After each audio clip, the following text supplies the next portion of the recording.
What's up, y'all? It's your girl Sakina, and I'm back with another review. This is my review for the Real Housewives of Atlanta. This is season 16, episode 10.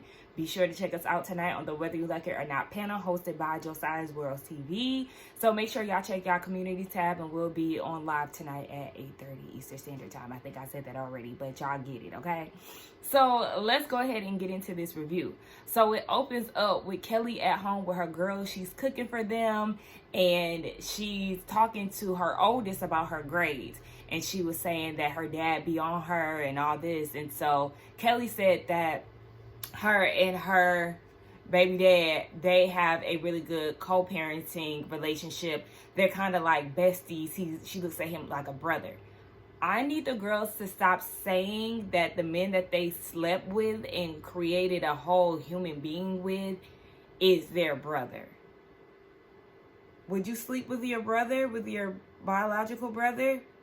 No, that's nasty. So I need Porsha, Kelly, and whoever else in the world that's doing that to cut the crap. Maybe I'm looking into it too deep, but I don't be liking that. So that prompts her to say in her confessional that yes, they do have a good parenting, co-parenting relationship, but with all the things that's going on with her current husband and the divorce, she doesn't see them having that same relationship.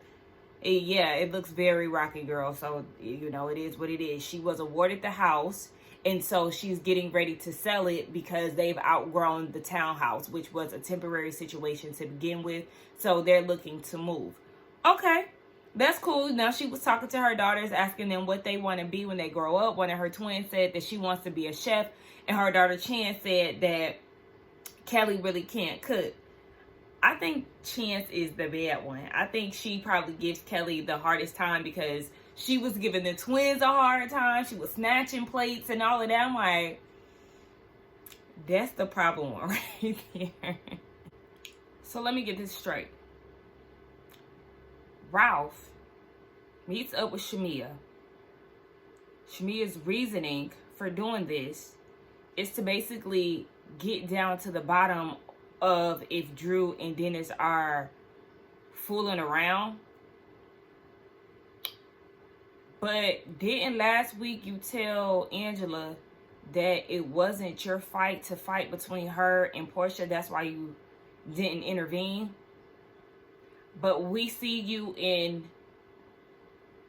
clear 4K all up in Porsha's business, or whatever Porsha's issue is with Drew and Dennis working together.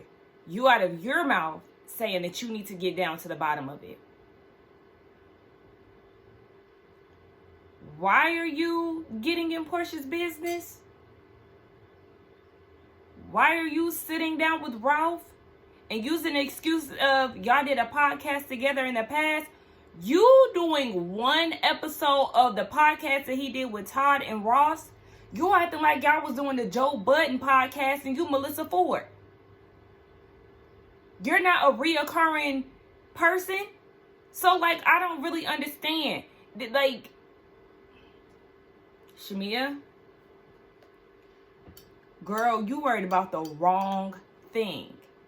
So now Ralph is coming to her to pitch some idea of him doing another podcast. I guess because Candy and Sonya really not that close. They was just together for the sake of the show. And I guess since now she's not a part of the neither one of them are a part of the show, the podcast went down the drain. I don't know. But Ralph is venturing out to do his own thing, and he wants to do something Family Feud meets Battle of the Exes or Sexes. I don't know.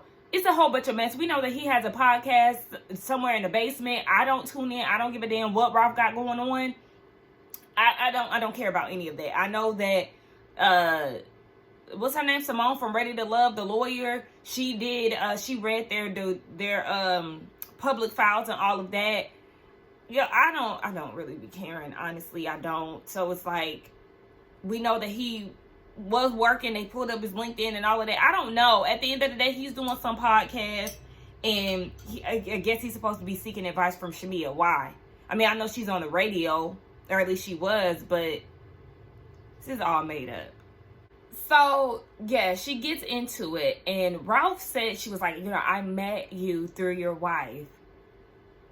Yeah, you did. And I'm sure you and Ralph's personal relationship isn't even close. You probably don't even know him all like that. I'm sure she did that podcast probably because of Todd. But anyway, she was like, yeah, so what's going on with that? Ralph is saying he don't like the person that Drew has become. And I'm sure she don't like you either. The fuck is you talking about? He said that he found the whole her working with Dennis, inappropriate. As if she would give a fuck about your feelings. Meanwhile, you're fleeing the scene and going to Tampa unknowingly and putting cameras and everything else in the house and all this other shit. Telling her that she deserved Lunchables and all this other shit. Boy, fuck you. I would never be on the side of Ralph when it comes down to their marriage in its entirety. Some things I can see, I might be like, okay, I understand him on this. But just as a whole, in general, fuck Ralph and his cone head. I've never seen it for him. So, Shamia, oh yes, I did think that it was really inappropriate. Girl, shut the fuck up. Shut the fuck up. Like, I'm getting so annoyed. Like, do you hear yourself talking about how it's so inappropriate and this and that, but you feel like it's okay to meet up with this woman's husband? Aren't you contradicting yourself if that's the case? Because here you are filming the scene with her baby dad, her husband. Would you be okay if she decided to go and film with your man? Y'all are weird. Like, I don't know. Why it just seem like... it's odd. And then all of a sudden, here comes Porsha. So now everybody is trying to plead their case in their confessionals. Shamia invited Porsha because she didn't want any speculation and basically she needed a witness. Ralph says that he didn't know that Porsha was showing up. Shamia debuted a new confessional look. If it would have been a little toned down, I could deal with it, but her breasts were like pushed up to her chin. I love, the neck piece. Her hair, she looked great, but I do feel like the look was just a little too exaggerated. She even looked good in this scene. But, yeah, Porsha gets there and, yeah, I'm just like, remember? Y'all know that clip that's circulating around how Porsha was, oh, there's a certain way that you need to go about, dealing with husbands and all of that. But we seen you talk about how you should F Charles 2 episodes ago, and here we are now with you meeting up with a husband, and I'm sure Drew doesn't know. Now, her working with Dennis, your ex-fiance or whatever, okay. The thing is, she tried to reach out to you. She did try to communicate. You didn't want that. You were not available for that. And then here you are meeting up with her baby dad for what exactly? And she's saying that it wasn't a tit for tat. So what would you call it? Because that's exactly what it seems like. I'm sure Shamia said we're going to meet up with Ralph. You, as someone who keeps saying that you don't care about if Dennis works with Drew or if this, and that, you are so bothered. And again, y'all are weird because you mean to tell me that Ralph couldn't get advice from somebody else pertaining to a podcast? Y'all are full of shit. Y'all, this whole scene is irritating me to no end because Porsha is like on this smear campaign when it comes down to Drew. You already had your friend say that she was giving Dennis head in Nashville. Then you tried to basically carry it on in your confessional. You did a scene with Dennis last week and said that he said that Drew tried to sleep with him. The receipts that you pulled up were null and void because, girl, what are you talking about? Nothing confirmed that. And then you get here with Ralph and bring it up again saying that Drew tried to make her advances at Dennis, but basically it didn't happen that way because Dennis rejected her. Do y'all understand how corny this is? This is corny. So you feeling some type of way about Drew working with Dennis and then you go and meet up with her ain't shit husband? and try to act like, oh, but it's just rumors. Like it doesn't mean anything because there's rumors about you, right? You know exactly what you're doing. You're putting this rumor out there to have it in his head and then try to water it down and make it seem like you're not being messy because it's just rumors. You're trying to plant a seed. And what you're doing here is whack. Like, it's lame as fuck. Both of them, Shamia and Porsha, y'all are corny. Y'all don't have anything else to talk about at this point, so y'all feel like it's okay to go film with Ralph and make it seem like y'all are doing this trash ass nigga a favor. If this isn't the epitome of pick me, and Porsha, Drew was not talking about Pilar. She was not speaking ill on your daughter or anything like that. So that whole thing, girl, please. And then Ralph says that Drew was cheating on him with Ty. So I don't care. Like, I don't care. I don't care because Ralph already showed displays of cheating and we don't know the insides and outs of their relationship. So I'm sure that whatever she was doing with Ty was a retaliation to the shit that he was doing to her. Bitch, I don't give a fuck about her cheating on you, so I'm sure you cheated first. And then he talking about he filed for divorce first. That's a lie because we already know that she beat him to it minutes before. They literally had a race down to the courthouse. So, yeah. And then they want to try to make it seem like they on Drew's side. So, have you ever cheated? Girl, we don't even need to hear it from his mouth because we already know that he's full of shit along with y'all. This thing just really irritated me. And don't get me wrong. I felt exactly where Porsha was coming from, not wanting Dennis to be on her platform and all these things, and just feeling some type of way that Drew didn't tell her. But Drew did try to tell her, but at the same time, Drew could have picked up the phone. She could have said what she needed to say in the text so they can have that actual conversation. Like, hey, I sent it to you in text. If you didn't, call me back or anything, that's on you. The whole thing could have been sorted out once Dennis told Porsha the reason why they were working together, and it's just based off of promotion for the album. It should have just been left there, honestly, and they could have moved forward. But this whole thing is really dragging out. And it's weird, yet again, how Porsha wants to talk to everybody about the situation but Drew. You talk to Dennis about it. You even go as far as talking to her husband about it. But you don't want to address her. Make that make sense. Shamia, you see how she makes you a fool every time? Because they were asking what their relationship is with Drew.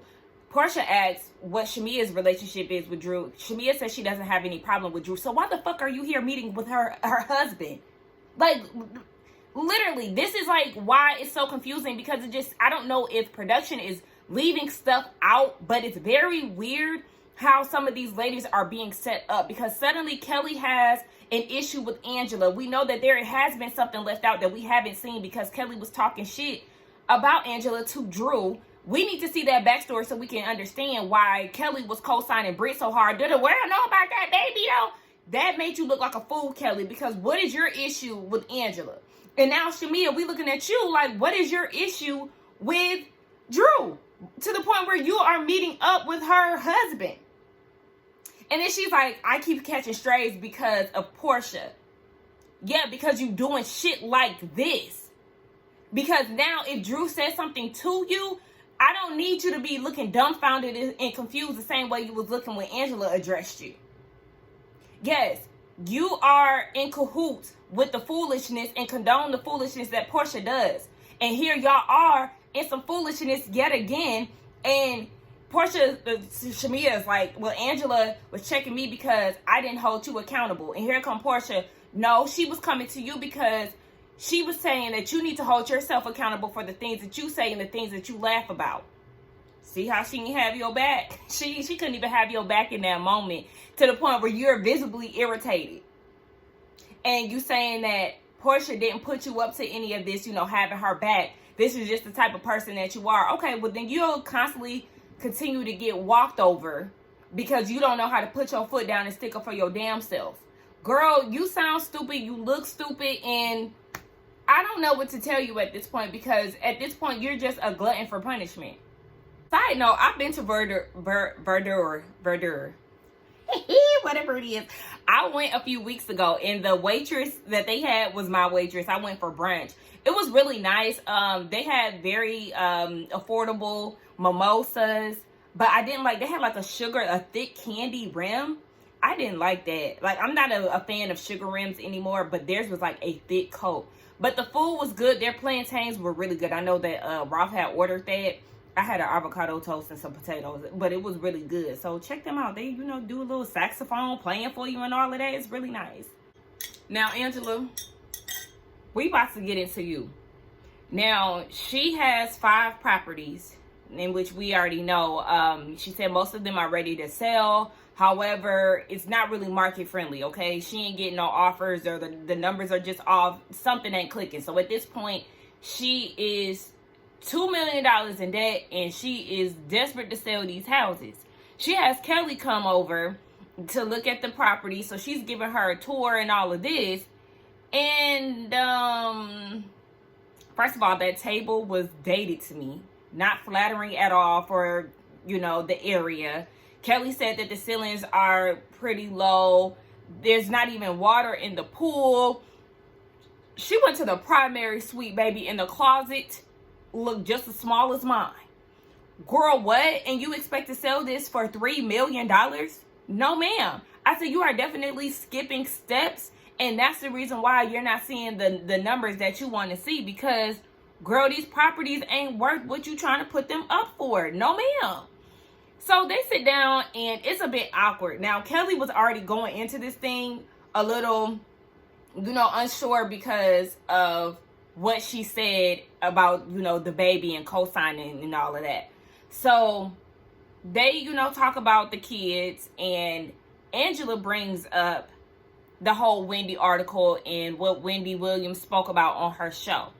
She said that, yes, she did say it's just a baby in the midst of Wendy going through what she was going through with Kevin. But she was talking about her daughter's father. And so she was like, yeah, a lot of people took that and ran with it and thought I was talking about Charles.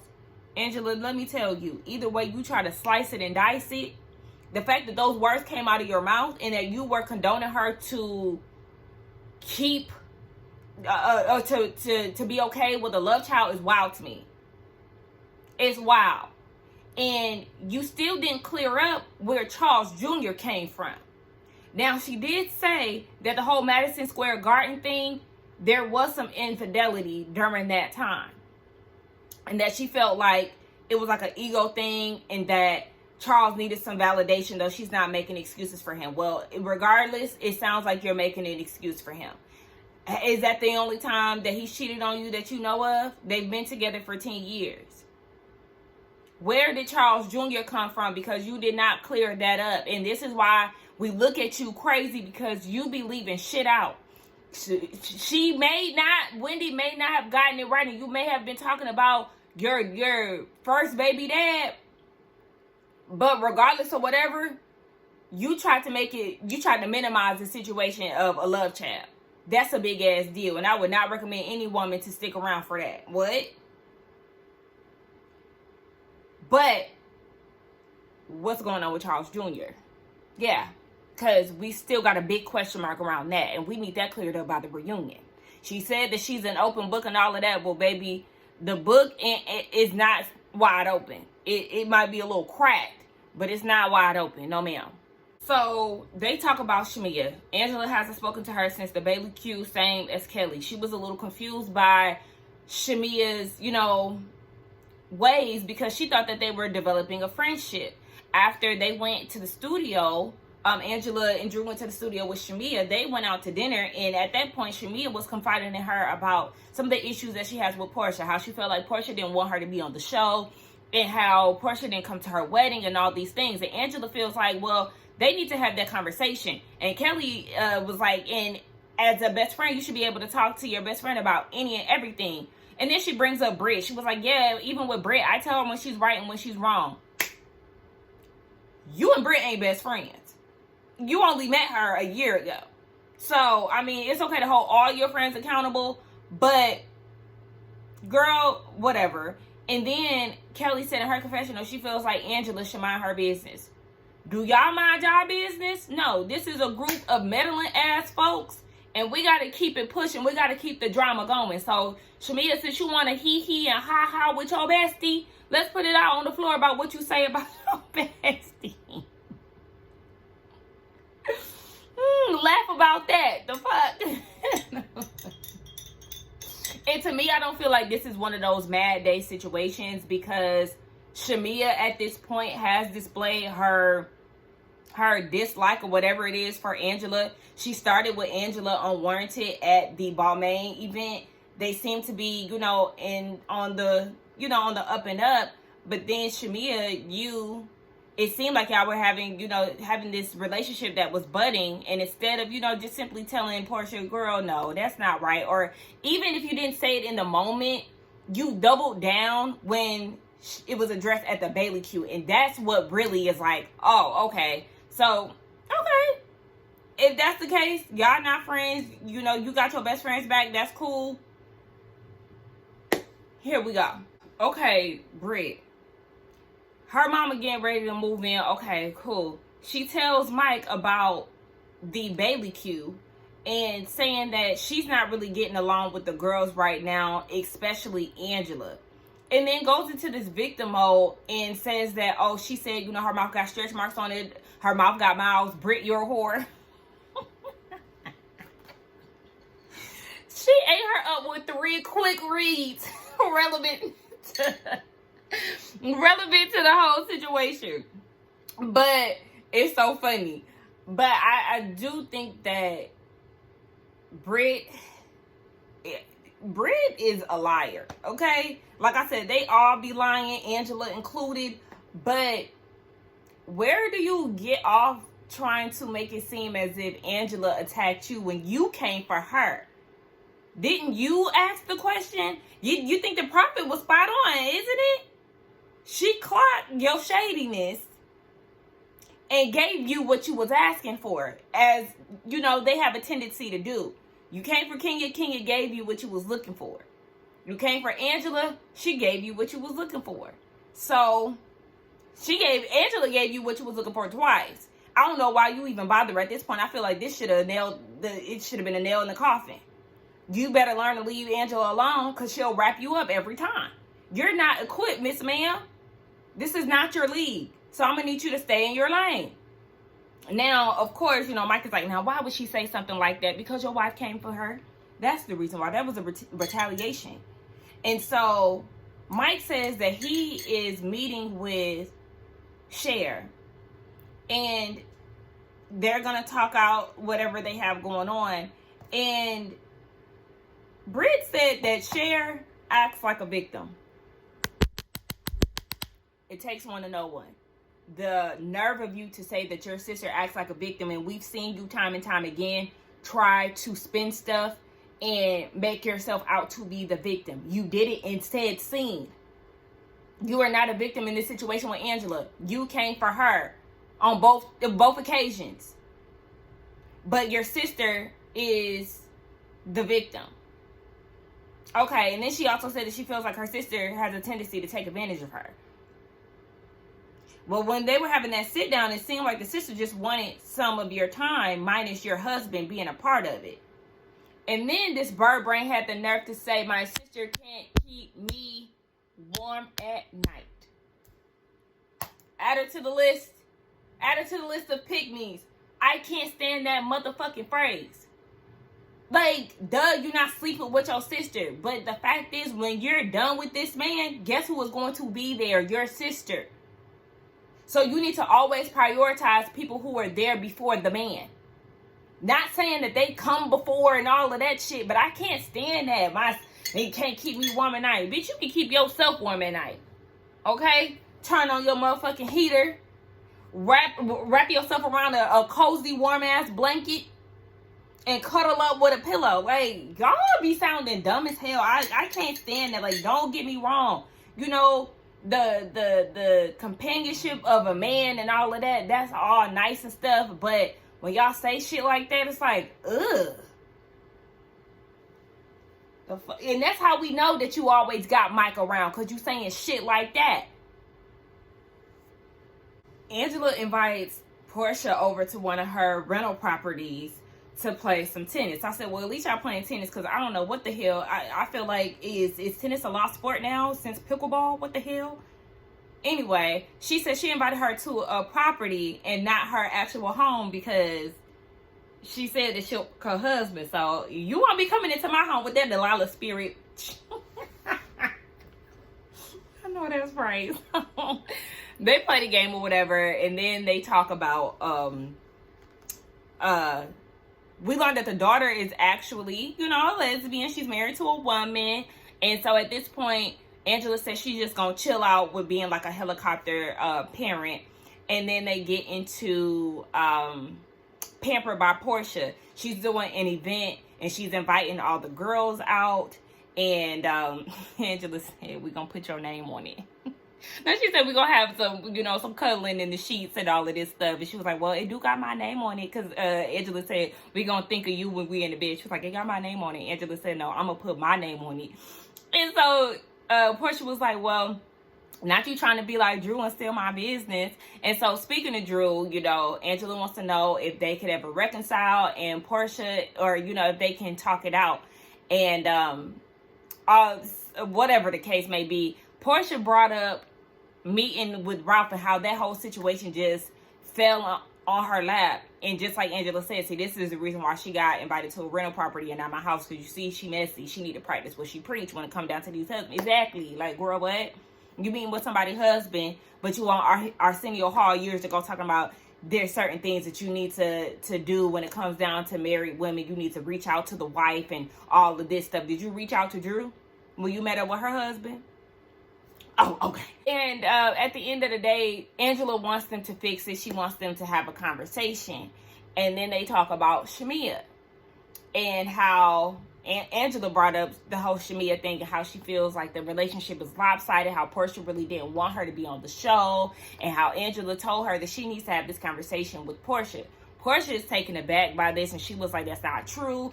I gave her a list of housewives that should be on the show. She was on the list, but the thing is, her husband doesn't like to film, and so that was a problem. I don't know if she took that as, you know, a way of me not wanting her on the show, but I don't know. But according to Candy, who has a track record of being truthful, she's the reason why Shamia got on the show. And I think she was trying to advocate. She had been advocating for Shamia to be full-time for a minute. So there's that. Totally forgot to mention that the topic of Drew supporting PJ's college fund came up, and Porsha just feels like, well, Shamia told me that it was, you know, basically shady. And Angela's like, no, it wasn't meant that way. Me personally, I feel like it was fun shade. Like nothing to target PJ or, you know, come at her or anything like that. It was like a little kiki and just keep it moving. But I noticed that Porsha, anytime somebody says something to her that Shamia said, she's like, well, Shamia, that's not what Shamia said, as if Shamia is against her or Shamia is setting her up, or as if Porsha has this issue with Shamia for, you know, talking about whatever topic it is. It's like it's starting to feel like a one-sided beef is brewing. And as Angela is talking about, you know, Shamia being nervous to talk to Porsha about these things, Porsha begins to cry and was like, yeah, let's just go, and like just deaded the conversation and was like, this is just exhausting. Well, I feel like at that time, that's when you need to call your friend up and be like, hey, Angela told me that you had some concerns in regards to our friendship and you feel like I wasn't supportive of you. Like, what's going on? That's the time that y'all need to really sit down and have a conversation off camera and really get a clear understanding of where y'all are. Because if the relationship really meant something to you, then you would make it work. I mean, I've done that before, you know, with friends. If I felt like we were having some issues, whether it be me or a combination of both, or, you know, the friend caused the issue, whatever it is, I like to have a conversation and really get down to the bottom of what it is. And I feel like that's what Porsha needs to do. But at the end of the day, Porsha has showed time and time again that she really is not Team Shamia.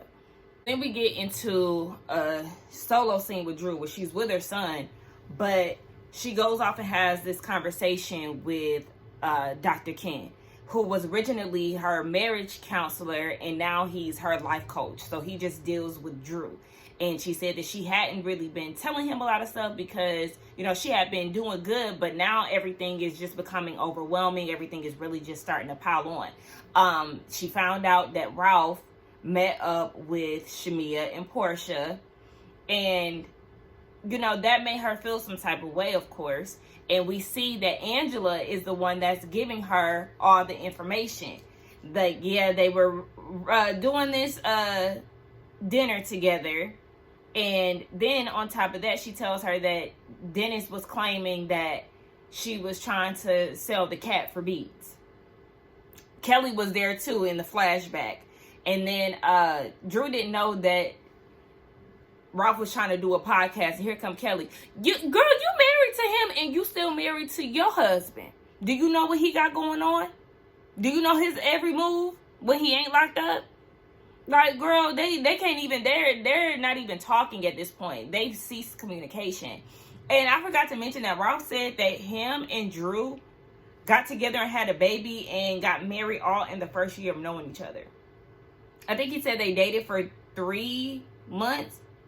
He proposed and she got married, or they got married. Something. They basically created this family and this unit all within a year. So see, this is what happens. Like, literally, moving too fast is a slippery slope. I know some people who move fast and it worked out, but like, it ain't gonna work out for me. I got to know you, honey. Okay, I gotta have some more time before I sign any motherfucking papers and have a baby with you. Are you kidding me? So yeah, and she just feels like it's a lot. It's a lot going on, and at this point, she's questioning why Dennis would even say that. But at the end of the day, it's more, when you think about this situation, it's more believable that Dennis would try to make a pass at Drew, because we know that Dennis is community dig. So, I don't know, but it does seem like Drew is being a target, and she really is just trying to stay out the way. That's what Drew has been, literally staying out the way, and I don't really understand. She needs to make more of a presence if she wants to keep this check, because her absence is like, it's not felt. We forget that she's on the show, so it's like, girl, you better start coming with it, or else this gonna be your last season. So they get down to Porsha's event, and child, it's nice. Shout out to Londi. We seen her again on the episode. She seems to be coordinating the event and things.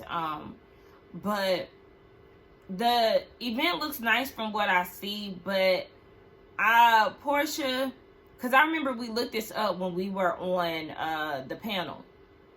Porsha, this pampered luxury, blah da da da da yada yada, is a whole bunch of BS.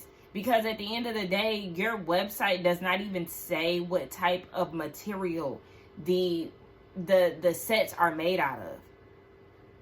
It literally just says, I don't know. I need to like screenshot this or something, because I want to show y'all. I'm really critical when it comes down to stuff like this. Oftentimes I feel like I need to be, I don't know the word for it, but like I get on businesses, on their Instagrams, and I see certain things that they're missing. And I'm not like a social media guru, but you know, there are certain things that I feel like businesses need to have, whether it be on their website or on social media, you know, to make it user friendly, to make it very clear, to make it be a seamless experience for the shopper. And Porsha don't have that. Like, girl, this website is very basic and very thrown together. It does not give that you putting your time and your effort into this. It just seems like a money grab, because she said that she put in, exactly, because she even has frequently asked questions on the homepage. And even with that, it's like, Pampered by Porsha sheets are made out of super soft microfiber, so it's not measured by count as a traditional cotton would be. Okay, but what is the material, girl? You're not saying what it is. Shit's not luxury. I would not, and I'm not against, you know, I'm not trying to comfort anybody's business, but I wouldn't recommend buying this shit. Same way Robin and her silk hats is half-assed. No. Brit and Kelly are on their way to the event. I said, oh my gosh, it looks like Brit has on one of those Fashion Nova outfits, and I need them to stop showing up places with pasties on. Like, what is this? Like, y'all just got y'all titties out midday, and it's... Anyway, she talked about how Mike and her sister met up, and they seem to be getting in a good space. They gave us a flashback, and Mike claims that he doesn't control her. You're saying that you're not controlling, yet when Cher met up with Brit to have their, conversation, we seen Mike blowing her phone up, knowing that he was that she was out taping with her sister, and you blowing her phone up. I don't believe it. Okay, I take that back. This is like a lingerie type of situation. So, Brit, my bad for coming for you, but I still don't like the outfit, girl. So the pasties is relevant for what's going on. Now, Kelly, girl, you did too much. You did too much. Girl, this is not Victoria's Secret. Girl, you thought you was going to the Victoria's Secret runway show? No, ma'am. But anyway, they all get there. Drew trying to figure out what the hell is going on. But, she trying to keep it cute. I noticed that they all had different colors. Drew had black. I said, was that intentional? Because everybody else had, I don't know. It probably wasn't. It probably was knowing Porsha. But when it come down to Drew, Porsha said that she doesn't really have time to deal with Drew and the lies and the narrative that she's trying to create. What is the lies and the narrative that she's trying to create? Because it's really you who doing a lot of the leg work of the beef. Yes, Drew has said some things, like I said, as far as, he's been a safe haven or whatever the hell he is, and, going to crew to celebrate the record label signing. But, Porsha, you the one that's really pulling the strings of pressiness here. Okay. And so, they all do this photo shoot. And I'm with Drew because I literally was thinking this. Like, girl, are you about to have them on your website? What was that? It was a Potomac situation, very similar to this. It was a Potomac one that I can't think of. But I mean, with Robin, I know her hat, she asked the ladies to do it. That was actually, purposely done. But I want to say there was another Potomac situation where it was like, girl, you doing this without paying them? Porsha, this is free press and promotion. But they don't work for you. Like, girl, what? Putting the Pampered stuff in the front of it? Like, is this supposed to be a sexual thing for they men? Like, something cute for they men? But then you got Pampered by Porsha everywhere. Like, I don't know. If I was them, I wouldn't put this stuff on my social media, girl. You're not giving me a check. I mean, unless I, genuinely supported the cause. And of course, I'm going to do what I can to support my fellow cast member, business owner. But it definitely gave, you was trying to get the girls to be free models. And you got a legit model in your pics. Cynthia, tell her to run her money. The same way she claimed that Dennis told Drew. Yeah. Run all of them their money, actually. Kelly goes off with Shamia and tells her about the conversation that her, Angela, and Drew had about the ladies meeting up. Or no, about what Shamia had to say about Porsha and their relationship. And Shamia is surprised that Porsha didn't say anything to her about it. And so, she's feeling some type of way. Now, they're getting ready to do this guided meditation with Lauren in his sound bath. And everybody else is laying down, getting relaxed. And Shamia is up, looking like, feeling some type of way. So, I don't know how, but Kelly looked up and seen that Shamia was sitting up. And so she goes over there. They're having a full-blown conversation. And that really just blew me. Like, shut the hell up, Kelly. Why did you go over there? Like, mind your own mat and let Shamia do whatever she's doing, because yoga is really, what you're comfortable with. And so, like, going over there, I just felt like that ruined the whole experience. That you're not being mindful of other people. And so, maybe I'm too strict. I don't know. But I don't like stuff like that. It's a distraction. So then they do this whole sister circle crap. Angela wants to say thank you to Porsha in the apology that she gave her at the Bailey Q. Girl, that apology was a crock of shit. What are you talking about?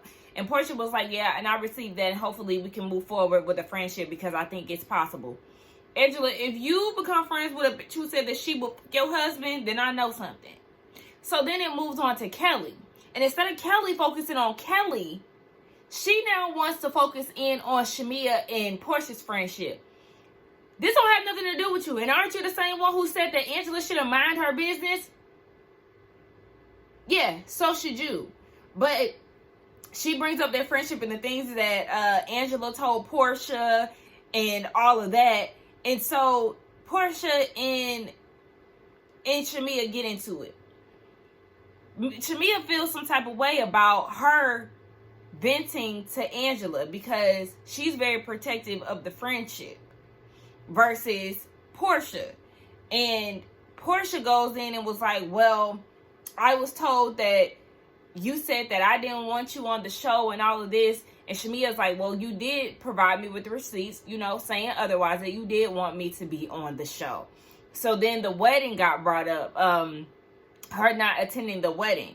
And Angela was like, well, how would I know that she didn't attend your wedding unless you told me? I was with Shamia. Girl, the world knew. It's all over the show. So it's like, okay, girl. So then, like, Angela, you tried it with that. So then Porsha is like, yes, I came to your traditional wedding. I did not go to Kenya because